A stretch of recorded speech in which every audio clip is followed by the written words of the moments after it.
My name is Anna Mitchell, and I'm 31 years old, and if you had walked into my parents' house last Christmas Eve, you wouldn't have thought I was their daughter. You would have thought I was the maid. I can still see it so clearly, the kitchen lights buzzing above my head, the smell of garlic and rosemary sticking to my sweater, my hands raw from scrubbing pans, while laughter floated in from the living room where my cousins were sipping wine and taking selfies by the fireplace. My younger sister Claire stood in front of the mirror twirling in a silky red dress she had begged my mom to buy, and everyone kept telling her how stunning she looked. Meanwhile, my mom leaned in the kitchen doorway, arms crossed tight, her voice sharp as glass. "Hurry up. Anna, don't embarrass us tonight. Mr. Reynolds will be here any minute." Mr. Reynolds, the CEO my parents had been bragging about for weeks, the man they worshipped because he was wealthy, powerful, connected. My dad poked his head in, adjusting the knot of his tie, and muttered without looking at me, "Make sure the wine glasses shine. First impressions matter." And then Claire giggled from the hallway, tossing her perfect hair over her shoulder. "Don't forget to stay out of the pictures. Anna, you'll ruin the aesthetic." Everyone laughed like it was some harmless joke. To them, I wasn't a daughter. I was the help.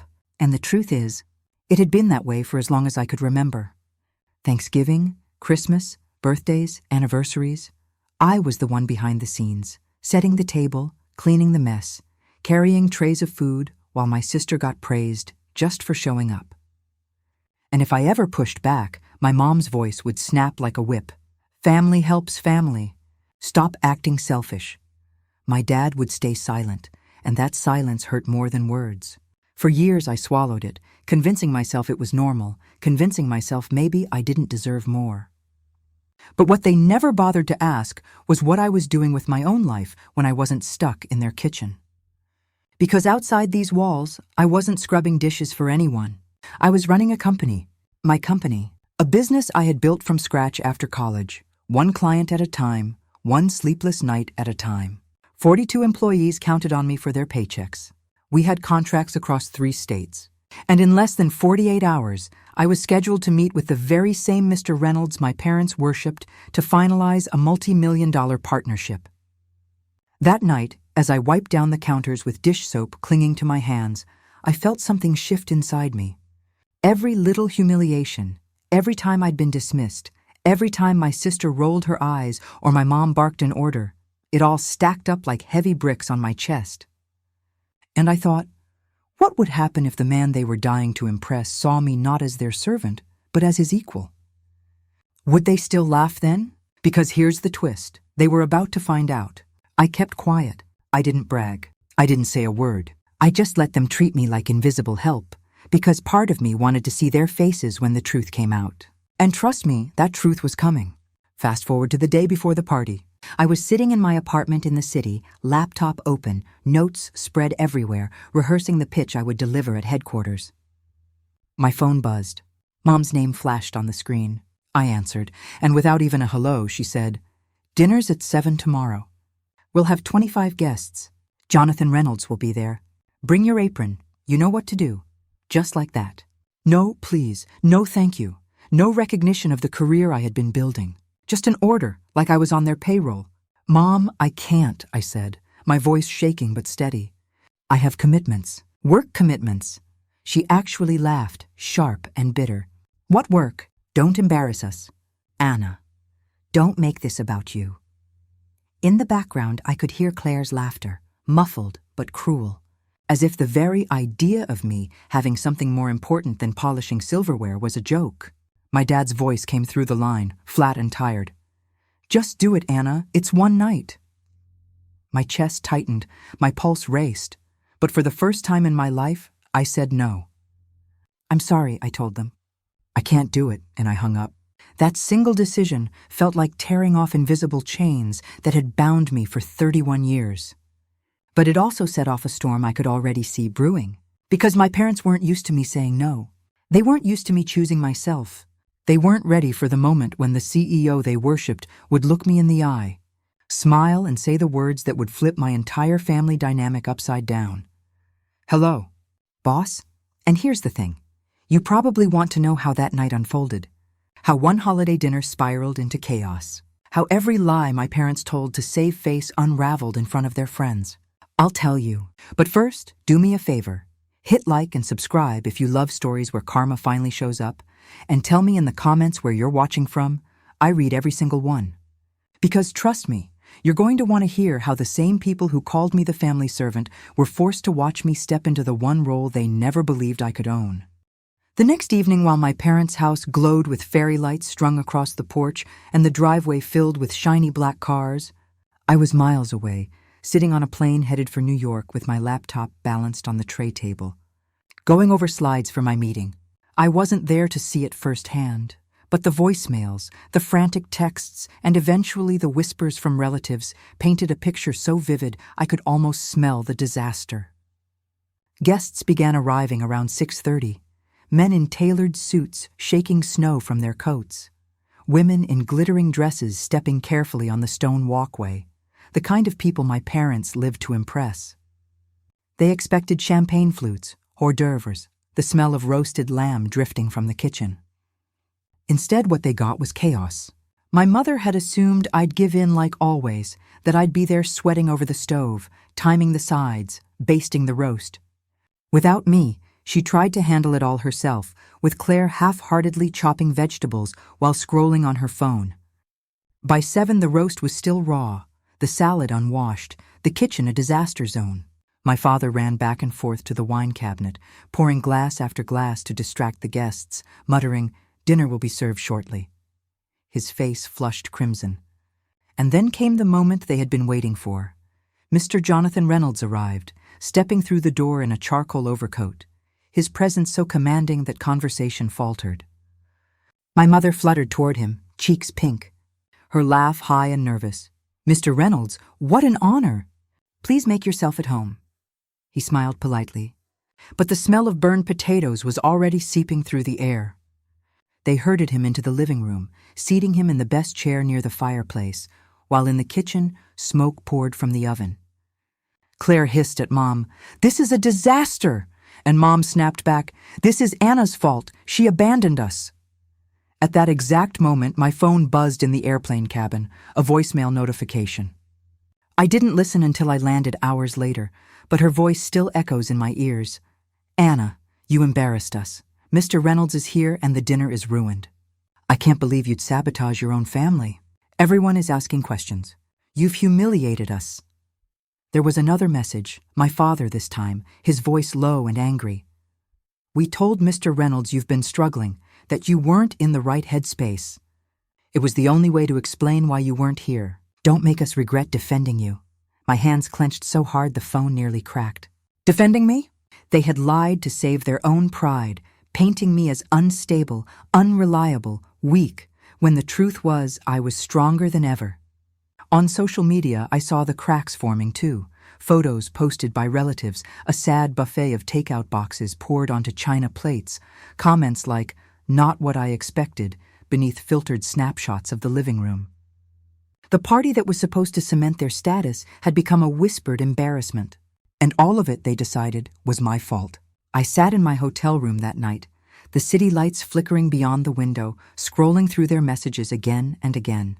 Anger burned hot in my chest, but underneath it was something else, anticipation. Because in less than 48 hours, I would be standing in front of Jonathan Reynolds, not as the maid in my parents' kitchen, but as the CEO of a company he wanted to partner with. And when he saw me, when he spoke the words my parents never imagined he would say, every lie they spun would collapse in an instant. Truth is, part of me almost wanted to thank them for that disastrous night, because they had written the perfect stage for my reveal. You ever had that moment where the very people who tried to bury you ended up digging their own grave? That was exactly what was about to happen. 2 mornings later, I stood outside the glass tower of Reynolds Global in Midtown Manhattan, the December air sharp against my cheeks, my breath fogging in the cold. I had barely slept, nerves buzzing through my veins, but I was ready. My navy blazer was pressed, my heels clicked against the marble floor as I stepped into the lobby, and my leather portfolio felt like armor in my hands. The receptionist glanced up with a professional smile. "Name?" I straightened my shoulders. "Anna Mitchell. I have a 9 o'clock with Mr. Reynolds." She tapped the keyboard, nodded, and handed me a visitor badge. 37th floor. They've been expecting you. My heart thudded as the elevator carried me upward, the numbers blinking higher and higher until the doors opened to a sleek boardroom with floor-to-ceiling windows overlooking the city. Inside, half a dozen executives sat in crisp suits, laptops open, eyes on me. At the head of the table was Jonathan Reynolds himself, taller than I remembered, silver hair perfectly combed, presence commanding, but not unkind. He looked up, extended his hand. "Ms. Mitchell, I've heard good things." My grip was steady as I shook his hand. "Thank you for having me." For the next 30 minutes, I delivered my presentation. Slides about market growth, client retention, our expansion strategy. My voice didn't shake, not once. I saw heads nodding, pens scribbling, subtle smiles of approval. Finally, I set the remote down, exhaling. Jonathan leaned back in his chair, fingers steepled, a thoughtful smile on his face. "I like it. Let's move forward." Relief washed over me like warm sunlight. And then, almost casually, he added, "Funny thing, I was at a dinner with your family this week." My stomach lurched. I forced myself to keep my expression neutral. "Oh?" He chuckled softly. "They kept saying you were—" what was the word? "The maid." A ripple of uncomfortable laughter spread across the table, but Jonathan's eyes were steady, kind almost. But I saw something different. "You're clearly the boss." And there it was. The words I had dreamed of, the words my parents could never take back. "Hello, boss," he said with a grin, and the room echoed with the weight of that moment. I felt heat rush to my face, not from shame, but from vindication. Every time I'd been dismissed, every order barked across a kitchen, every time Claire rolled her eyes, all of it flipped upside down in an instant. I managed a smile. "Thank you, Mr. Reynolds. That means a lot." He nodded. "You've built something impressive here. I look forward to working together." He picked up the pen, signed the contract right there in front of everyone, the scratch of ink louder than any applause I'd ever heard. Cameras clicked, hands shook, congratulations floated around the room. But all I could hear was that single phrase echoing in my mind. "Hello, boss." Later that afternoon, my phone buzzed with notifications, LinkedIn pings, emails, even a news alert. Jonathan Reynolds had posted about our partnership. Proud to announce our collaboration with Mitchell Strategies, led by the brilliant Anna Mitchell. Exciting things ahead. And yes, he tagged my parents, because of course he did. They had bragged about knowing him, about hosting him, about being connected. And now the world could see the truth, that the daughter they treated like invisible help was the one he had chosen to lead with. My phone rang, Mom's name flashing on the screen. I didn't answer. Then Dad called. Then Claire. One voicemail after another filled my inbox, pleading, defensive, embarrassed. But I didn't need to listen, because for the first time in my life, I didn't need their approval. You ever felt that moment when the scales finally tip? When the truth is too public to deny? When the people who dismissed you are forced to swallow their words? That was me, standing on a crowded Manhattan sidewalk with my phone buzzing like a beehive in my hand, grinning at the winter sky. And trust me, that was only the beginning of the fallout. By the next morning, my name was everywhere, or at least it felt that way. LinkedIn notifications stacked so high I stopped counting. Emails from reporters asked for comments. Even my old college roommate texted, "Girl, you're trending in the business section." But the messages that really caught my attention were the whispers filtering through my parents' carefully curated social circle. A family friend tagged me in a post. "So proud of Anna Mitchell securing a deal with Reynolds Global. Incredible achievement." The comments were full of surprise. "Wait, isn't that your daughter?" Directed at my mom's account. She didn't reply. Meanwhile, my voicemail filled with her voice. "Anna, we need to talk. People are asking questions. You blindsided us." Then another. "I don't understand why you kept this from us. We could have supported you." As if the years of treating me like background noise didn't exist. Dad tried a different angle. His voice was quieter, almost defeated. "Maybe we misjudged you. Maybe we pushed too hard. Let's just clear the air." And then there was Claire, her tone sharp, defensive. "Congrats, I guess. But you didn't have to humiliate us. You made us look stupid." I listened once, then deleted all three. That week, the fallout only grew louder. My mother's charity board gossiped about her maid daughter turning out to be a CEO. Neighbors whispered over fences. My father's colleagues raised eyebrows in meetings, wondering aloud why he had painted me as unstable when the news articles showed the opposite. The cracks in their perfect image widened every day, and they scrambled to patch them with excuses. But the truth was too public now.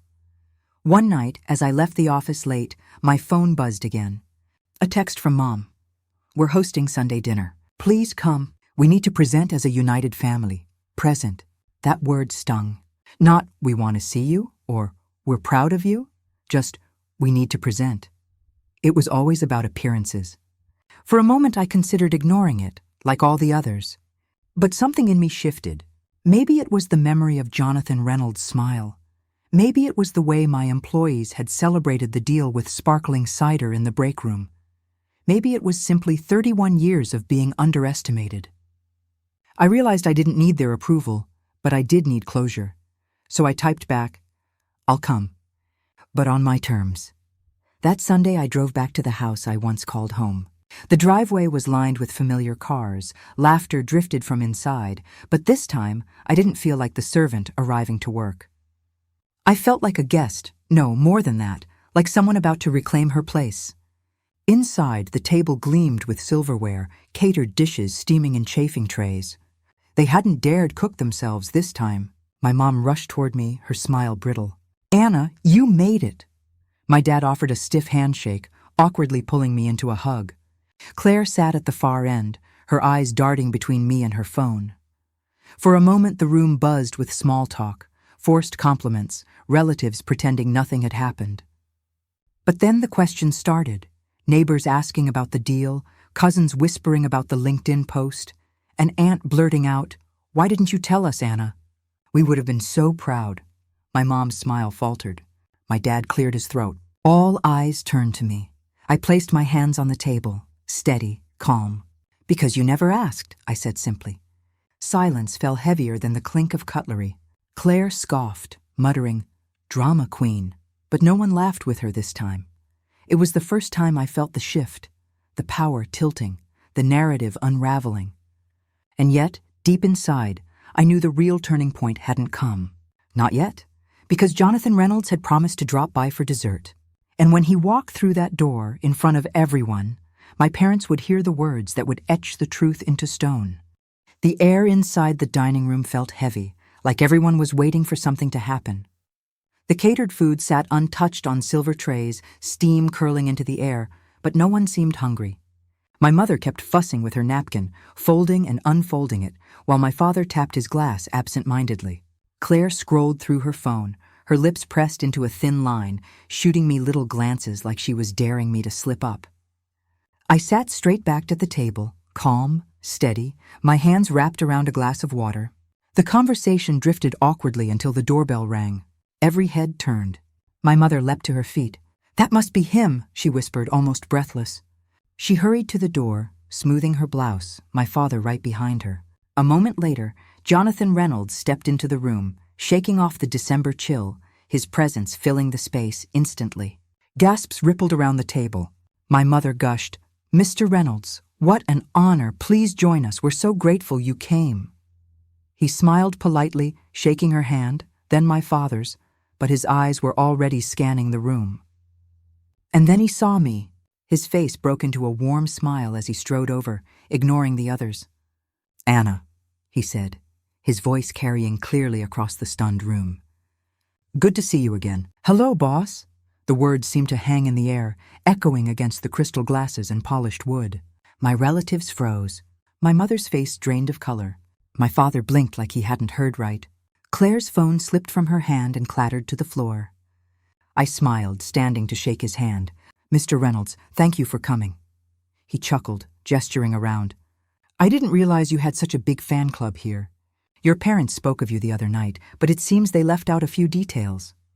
My mother stammered, We didn't want to brag." But Jonathan cut her off with a kind laugh. "Nonsense. If I had a daughter who built what Anna has built, I'd never stop bragging. Mitchell Strategies is one of the sharpest firms we've partnered with. You should be very proud. The room buzzed with whispers, cousins exchanging shocked looks, an uncle clearing his throat loudly to hide his surprise. My father attempted a smile that didn't reach his eyes. Yes, of course. We're very proud. But the tremor in his voice betrayed him. Jonathan turned to me again. We'll finalize the rollout plan next week, but I wanted to stop by tonight to raise a toast. He lifted his glass, and everyone scrambled to follow. To Anna Mitchell, he said clearly. A leader, a visionary, and, he grinned, a boss. Glasses clinked awkwardly around the table, and I saw in my parents' eyes the realization that the story they had spun for years had unraveled in one public sentence. After dessert, Jonathan excused himself, shaking my hand firmly once more before leaving into the snowy night. The moment the door closed behind him, silence flooded the dining room. My mother looked at me with wet eyes. Anna, why didn't you tell us? My father's jaw worked, his pride cracking. Claire muttered, You blindsided us. I took a breath, feeling 31 years of weight slide off my shoulders. Because you never listened, I said evenly. You never saw me as anything but the maid in this house. But out there, I'm more than that, and I won't let you diminish me anymore. The silence deepened, heavy with shame. No one argued. No one laughed. For the first time, I wasn't invisible. I was undeniable. I stood smoothing my blazer. If you want me in your lives, it has to be with respect. No more orders. No more pretending I'm less. Those are my terms. Without waiting for a response, I gathered my coat and walked to the door. Behind me, I heard my mother's voice, small and trembling. We'll do better. But I didn't turn around. That night, as I drove back to the city, snowflakes tapping softly against the windshield, I felt lighter than I ever had. Jonathan's words echoed in my mind.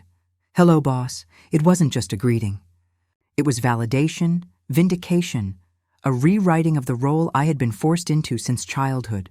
And here's the thing. Sometimes the people who know you the least are the ones who raised you. Sometimes family can't see past the box they've put you in until someone else forces them to look. But your value, your worth, it doesn't shrink because they refuse to see it. One day the truth comes out, and when it does, it speaks louder than all their dismissals. So let me ask you, what would you have done in my place? Would you have cooked that dinner to keep the peace, or walked away like I did? Tell me in the comments, I really want to know. And if you've ever been underestimated by your own family, hit subscribe, because you're not alone, and I have more stories just like this one.